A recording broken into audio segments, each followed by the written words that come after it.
Everyone. जैसे कि आपको पता होगा कि उत्तराखंड में यूजीसी अप्लाई कर दिया गया है यूनिफॉर्म सिविल कोड, और उसमें एक प्रोविज़न बहुत ज़्यादा आजकल न्यूज़ में है और इससे रिलेटेड हर जगह आर्ग्यूमेंट चल रही है अबाउट अ लिविंग रिलेशनशिप में। अगर कोई कपल है तो उसकी क्या स्टेटस होगी, क्या नहीं, और ये लिविंग रिलेशनशिप का क्या स्टेटस है इंडिया में। और जैसे कि आप सभी को पता होगा कि मैं इसमें एक ओपिनियन अपना नहीं बना रही, बट मैं आपको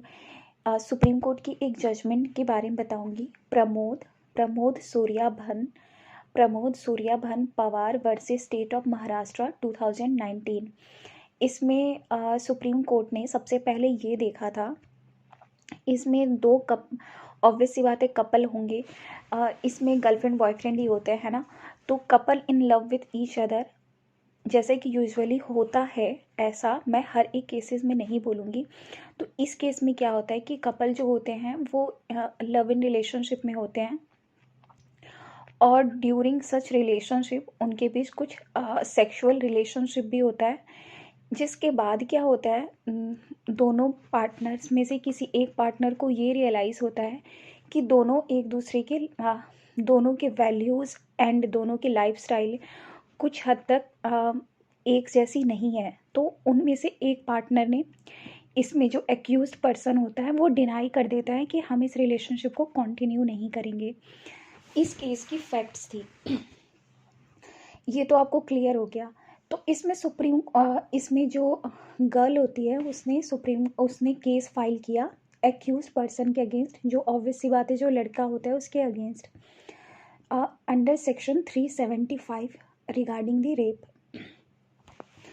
तो इसमें सुप्रीम कोर्ट ने सबसे पहले ये बात बोली, सुप्रीम कोर्ट ने, कि कपल जब लव में रहते हैं तो ये यूजुअली ऐसा होता है कि they may have a sexual relationship, and later on if they realize they are not compatible to each other, and supreme court ने along with ये भी held किया था, their earlier physical contact cannot be called as a rape, कि उनके जो earlier physical contact है उसे हम रेप कंसिडर नहीं करेंगे under section 375 of CrPC, sorry IPC, section 375 of IPC. Supreme court ने ये बात भी इसमें देखी कि जो गर्ल होती है उसे भी ये बात पता होता है कि सम एक्सटेंट तक हमारी शादी में कुछ प्रॉब्लम हो सकती है, तो ऑलरेडी वो अवेयर थी, फिर भी उसने उस रिलेशनशिप को कंटिन्यू किया। तो वो लेटर ऑन उस फिजिकल कांटेक्ट को रेप की ये नहीं ले सकती है कि रेप का वो क्लेम नहीं कर सकती कि उसके अगेंस्ट रेप हुआ है, और इसमें उसको रेप का नेचर नहीं माना जाएगा क्योंकि उसमें कंसेंट होता है। प्लस सुप्रीम कोर्ट ने इसमें दो ग्राउंड्स इस्टेब्लिश किए कि कंसेंट टू सेक्स में क्या इवॉल्व होना चाहिए, उसके दो प्रपोजिशन सुप्रीम कोर्ट ने इस्टेब्लिश किया और ये बताया जिसे कि फॉलोड होना चाहिए। फर्स्ट ये होना चाहिए कि जो इन्वॉल्वमेंट होना चाहिए वो एक्टिव होना चाहिए, मीन्स डायरेक्ट होना चाहिए। प्लस रीजन डेलिब्रेशन होना चाहिए टुवर्ड्स दी प्रो जो भी एक्ट वो करें, मतलब प्रपोज्ड एक्ट, जो भी उनका एक्ट सेक्शुअल, मैं इसको एक्सप्लेन क्या ही करूँ इस टर्म को, मतलब जो भी उनका मैं आपको बोलूँगी इसमें कुछ ज़्यादा नहीं। सुप्रीम कोर्ट ने बेसिकली इसमें यही बात बोली कि जो कंसेंट टू सेक्स है इसमें उसमें इन्वॉल्व होना चाहिए एंड एक्टिव, एंड प्लस इसमें रीजन डेलिब्रेशंस होना चाहिए टुवर्ड्स दी सच एक्ट। इसके साथ साथ सुप्रीम कोर्ट ने ये बात बोली कि अगर ये उसमें अनदर पार्टी स्टेब्लिश कर देते हैं कि जो सेक्स करने का जो कंसेंट लिया गया था, किस ग्राउंड पे लिया गया था, फॉल्स प्रॉमिस टू मैरिज, और वो बैड फेथ पे भी, मतलब बैड फेथ पे होता है, जैसे आपको पता होगा good faith and bad faith, तो आईपीसी ऑल अराउंड इसके अराउंड भी घूमता है। तो जो प्रॉमिस ऑफ मैरिज लिया गया होता है, मतलब प्रॉमिस किया होता है लड़के के द्वारा कि वो मैरिज करेगा और फॉल्स प्रॉमिस करता है,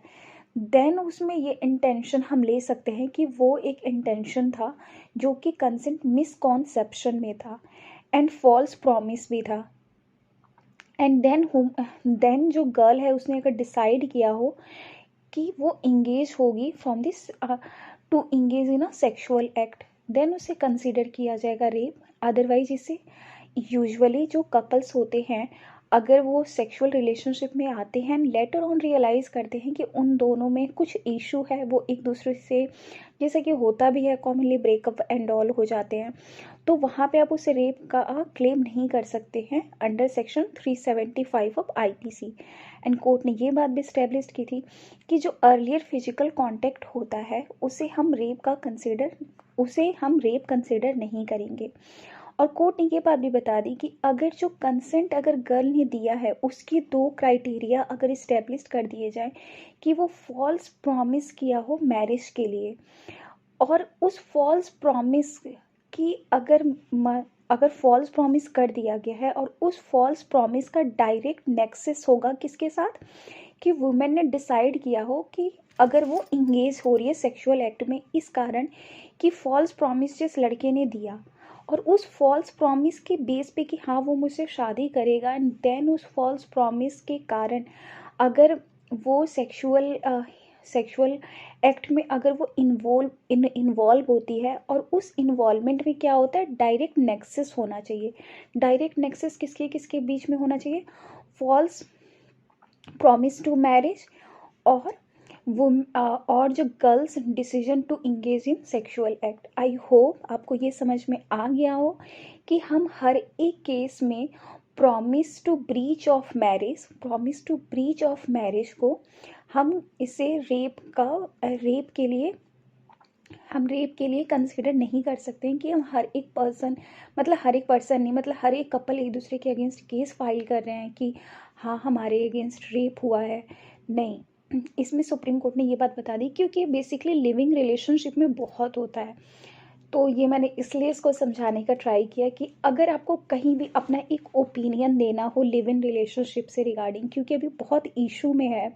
और बहुत ज़्यादा ये आजकल न्यूज़ में भी है, क्योंकि उत्तराखंड में लिविंग रिलेशनशिप को रिकॉग्नाइज़ किया गया है, मैंडेटरी किया गया है रजिस्ट्रेशन एंड ऑल की फॉर्मेलिटी, तो ये पूछा जा सकता है।